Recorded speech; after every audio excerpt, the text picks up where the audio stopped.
Hey folks, I just wanted to bring something up just because I got messaged by somebody about race, particularly my race, me being the son of Cain. Um, and then I got some messages back from people saying, "Oh, well, some people think Arabs are." It's kind of funny because if you look at the word white, or actually our concept of race, let me begin this way: when you go get a job, it'll say um,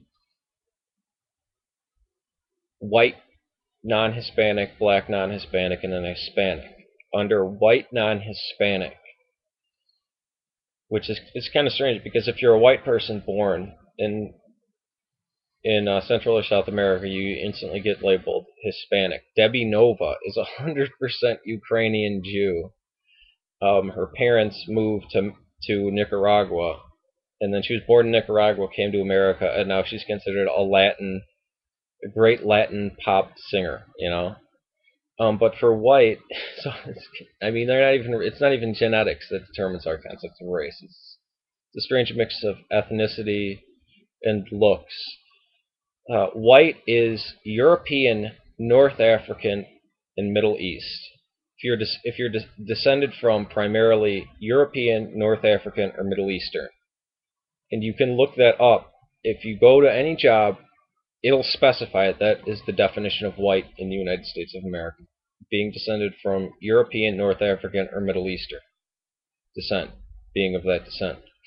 Um, it's a kind of strange thing that we would put the what are called Desis. I really don't like the word Desi because it just when it was first used around Islamic Foundation, it was a very nationalistic thing. It was a reason for the Pakistani kids to hang around with the Hindu kids. I mean, it was but that's just a personal grudge I have. But what's called Desi or Indo-Aryan, the people who from basically Sri Lanka, India, Bangladesh, and Pakistan, they're actually Aryans, just like we are, just like the Europeans and the Middle Easterns. You can see um, a common genetic link, and there was actually, if you go back far enough in history, we find that at one point there was one language, one culture, one religion that spread from India up into Ireland, and it's given the generic name Aryan.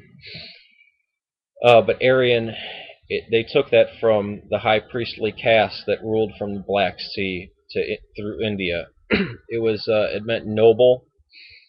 It was the highest castes of priests. These would we later come to understand this as the Brahmins. Zoroaster was an Aryan. But for the genetic or ethnicist version of the word Aryan means that great family of people stretched across from Ireland to India. Now, I mean, we don't really know much about them because that was so long ago. I mean, we sometimes people call it even Proto-Persian or Proto-Aryan. But it's a very interesting thing to look at. And they actually found China's and mummy who were Caucasian looking, and they found them in China around like 10,000 BC. It was very strange. But so I just want to just comment on our concept of race is extremely flawed. So this whole talk about Arabs and being non-white, it's kind of funny when the United States of America um, views Middle Eastern, North African, and European as the same race group. I think they're correct in doing it, but some people think they're wrong. Peace.